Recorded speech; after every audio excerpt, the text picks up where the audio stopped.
chemical irritant foggers that do not have automatic shutoffs. Those foggers were used in the Minneapolis-St. Paul ICE events and used indiscriminately. The Physicians for Human Rights documents that concentrated doses of chemical irritants pose increasing risk of injury and even death. My question is, does the LSD possess foggers that lack automatic shutoffs?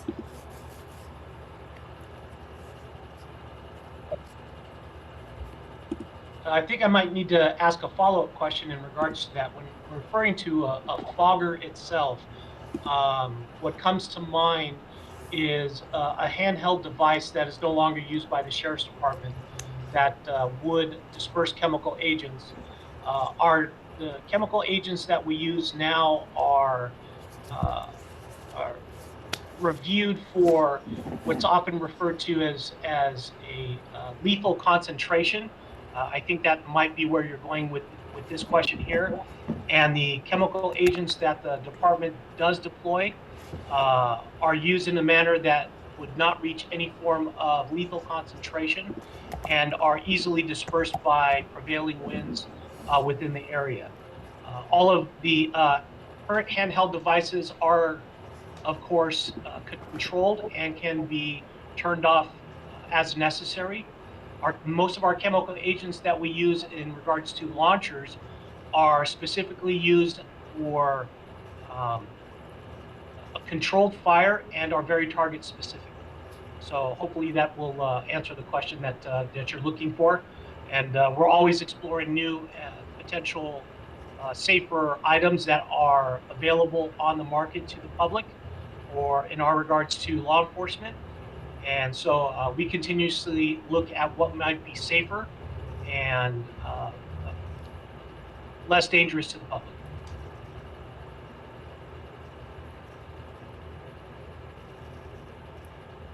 Ms. Cooper, you have been unmuted. Please ask your question to the panelists for your comment. Thank you.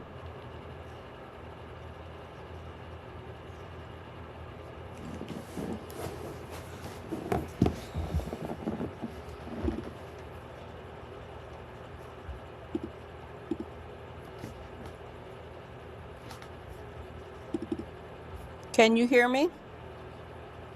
Yes.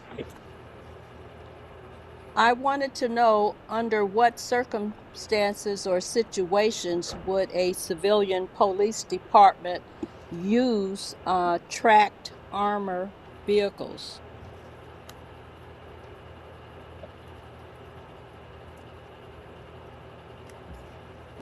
Uh, Captain Royster, I'll take this question. At this time, the Los Angeles County Sheriff's Department does not use any form of a tracked armored vehicle for purposes of that might be considered military equipment.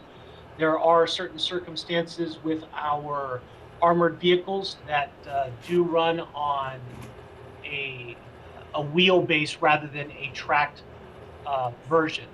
If we were to consider any potential use of a tracked vehicle, those situations that we would use those in would be for uneven terrain, such as in a desert, on a mountain, anywhere that we couldn't potentially get to.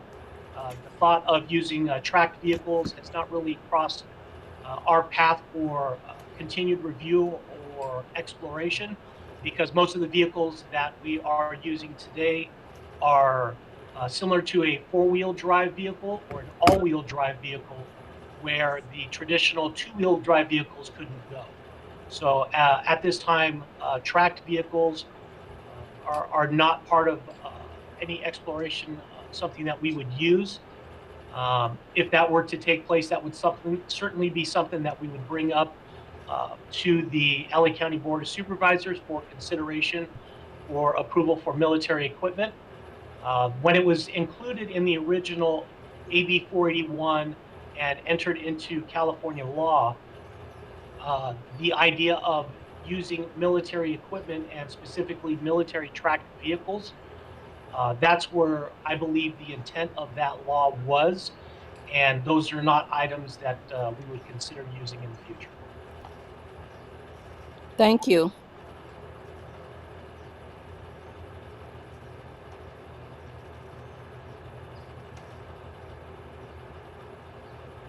Are there any other questions?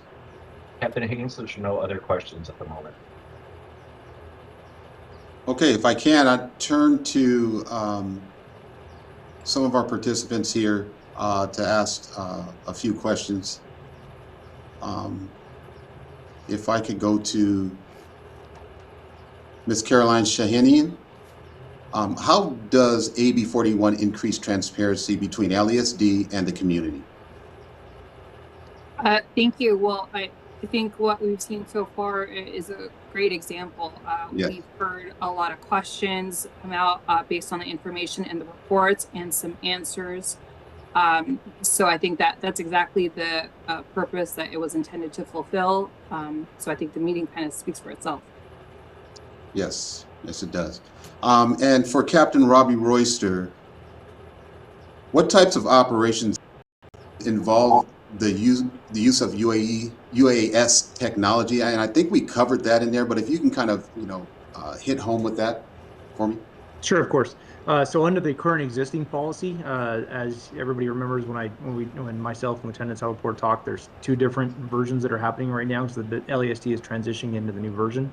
The current version that you're seeing the reporting for on LASD.org, they can only launch on life-threatening situations, such as search and rescue mission, explosive ordnance, disaster response, barricaded suspects, hostage situations, active shooters, hazardous material incidents, fire-related incidences, and then other deemed high-risk tactical operations.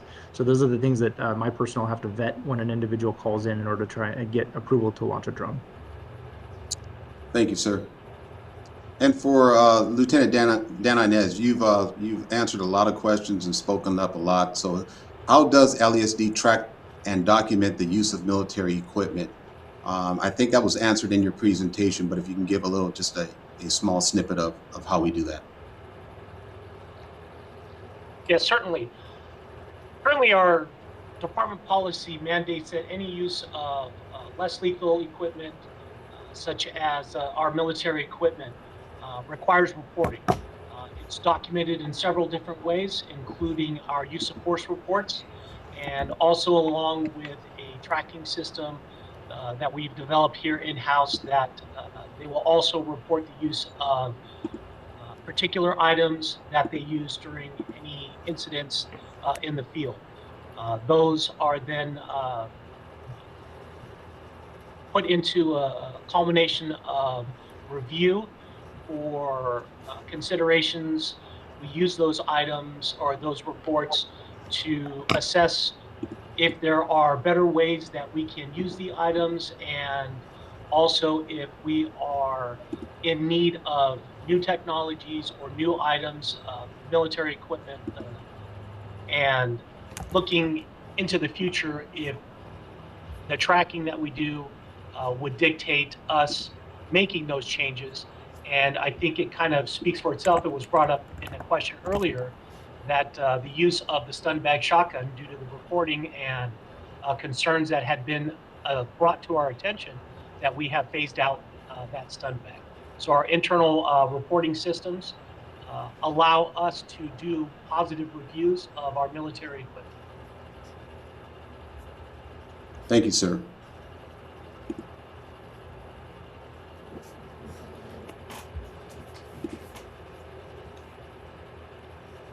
Do we have any other folks with questions? Captain Haynes, we have 3 questions. First, we'll Thank start you. out with Ms. Goodman. Ms. Goodman, please, you'll be unmuted. Please ask your question or your comment to the panelists.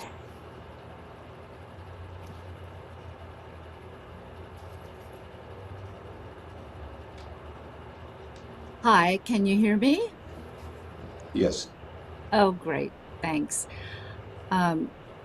So we are really looking forward to the implementation of your new system called Military Equipment Management System. You describe it on page 13 of the report. Can you tell us when you plan to have that fully implemented? And when it is implemented, would there be an addendum to the 2025 report to capture the data that you weren't able to include in this report? Yes, so I'll answer that question. So our system is live in regards to the military equipment management system. The reporting system has gone live. At this time, we would look at the usage in 2025 to see if we can provide additional information in some form of an addendum. We do see that moving into the future in 2026, our new system will be able to provide a number of things, including a streamlined view of the military equipment that the department has and has been approved by the Board of Supervisors. And we should also see additional reports that we can build based upon that data within our new military equipment management system. So it has gone live, and we certainly look forward to exploring all the possibilities that that data can provide for us in upcoming reports.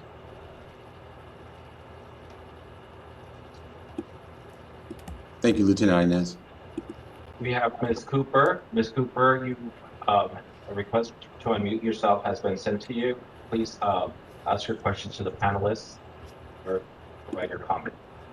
Thank you.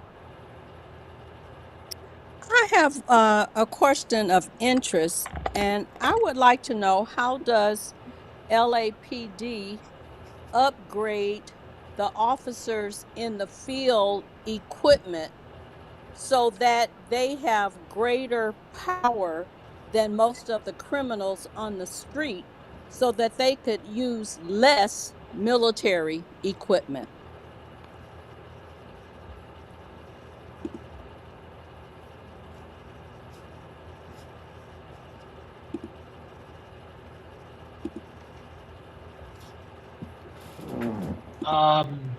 Thank you, Ms. Cooper, in regards to your question. I'm hoping you were referring to the Sheriff's Department and not LAPD. I'm not sure what LAPD would be doing in regards to. Or both of you guys, both. Okay, Well, I can't answer comment the for sheriff. LAPD. Yes, I'll answer for the Sheriff's Department. So the Los Angeles County Sheriff's Department continues to evaluate any technology that might become available for law enforcement purposes. We do extensive test and evaluation of all the equipment that we use, which would not just include military equipment, but everyday equipment that is used in the field. This could include vehicles, body-worn cameras, as you noticed, all of our patrol stations are now using. So with as the technologies come out, we do extensive test and evaluation, and sometimes we're not as fast as other agencies around the country in implementing certain technologies. But as they do become available, we certainly would look at them and would take any recommendations from the public in regards to things that we should be looking at.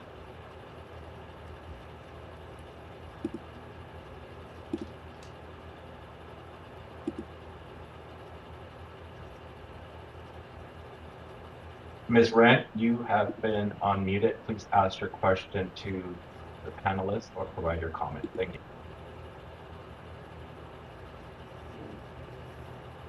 Can you hear me? Yes. Thank you.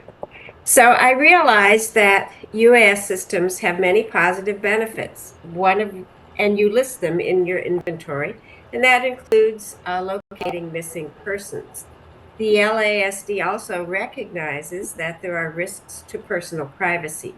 Can you give us more information about how digital data from UAS systems, how it is handled, how it is stored, how it is shared with other LEAs, under what circumstances, and how long is it retained in different circumstances and for different needs?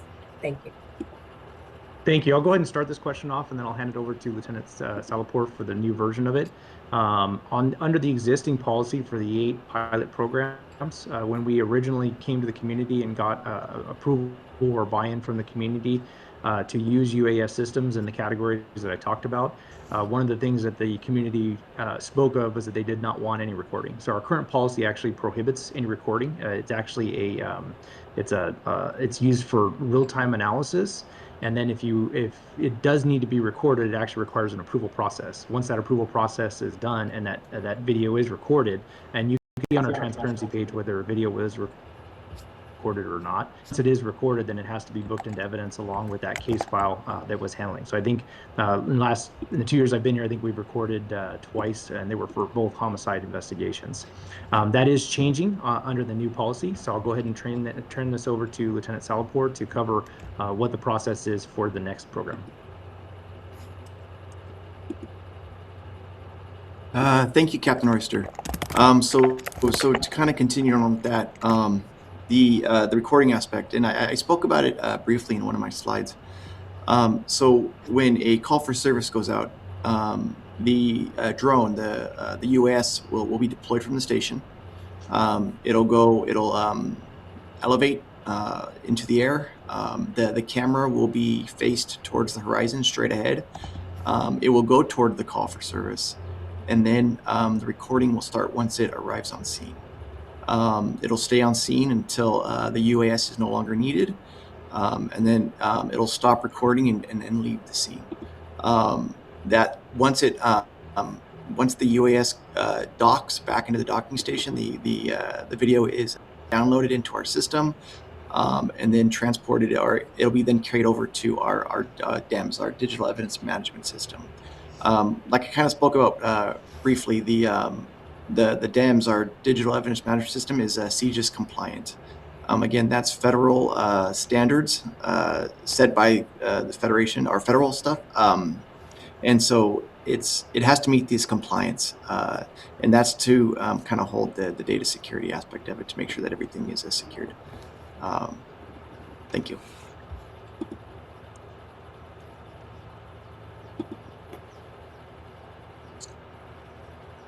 Thank you for that. I'm going to go ahead and ask Ms. Caroline Shahinian, how does LASD evaluate whether the equipment used was consistent with department policy and AB 481 requirements?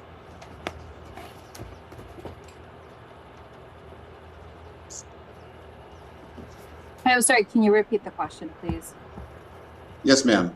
How does LASD evaluate whether the equipment's use was consistent with department policy and AB 481 requirements?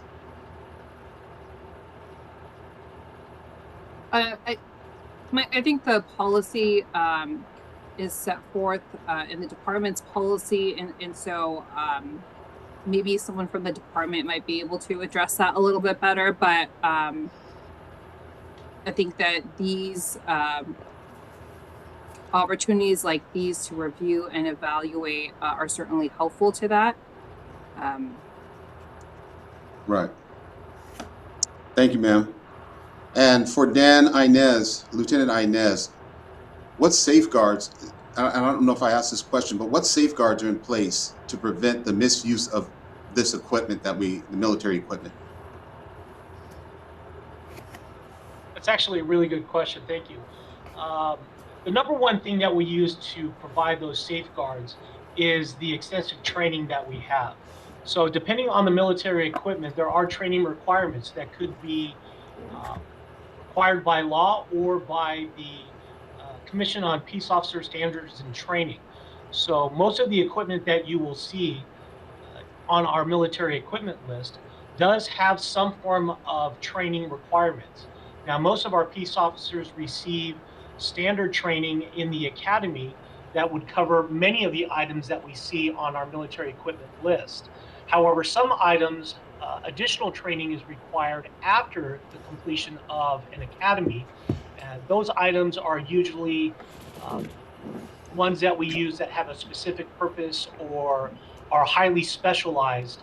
And so that additional training would be required, or certification, I should say, would be required to initially deploy the items. And then ongoing training is conducted on a regular basis for our personnel that might be using those items.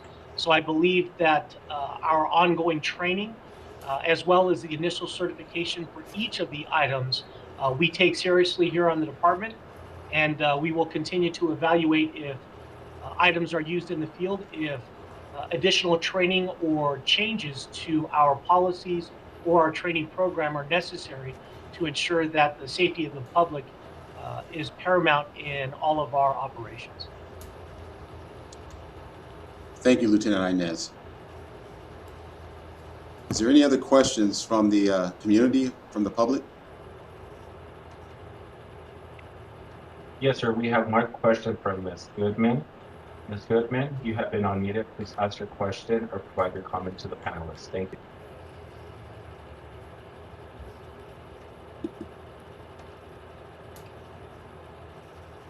Thank you for this time. I appreciate the hour that you have given for us to have an interchange with you. It's so different than coming to a meeting where we have 30 seconds or a minute to talk.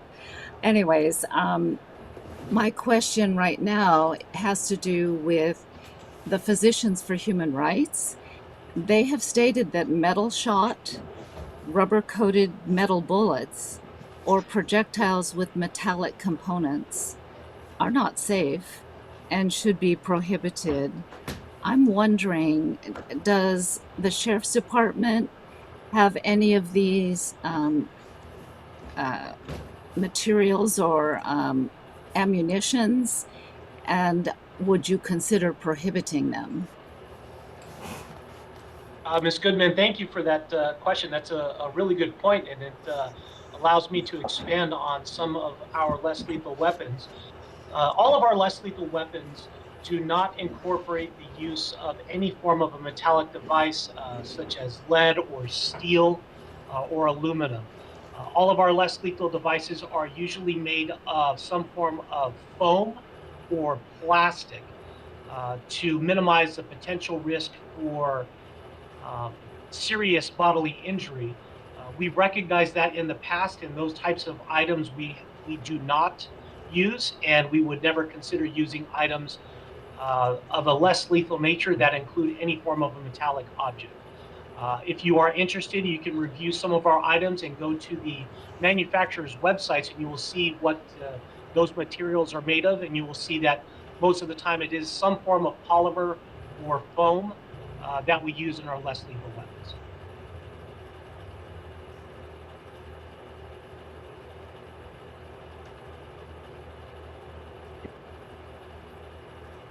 Captain Hayes, that concludes all the questions. If yourself and the panelists would like to provide any closing remarks. Yeah, I will provide the closing remarks here. First off, I want to thank all the panelists for their expertise and insight. Thank you very much for participating. I also want to thank you, our community members, for joining us, asking questions, and engaging in the important conversation. Our feedback is vital, or your feedback is vital in helping us improve our policies, ensure our transparency, and strengthen trust between LASD and the community we serve.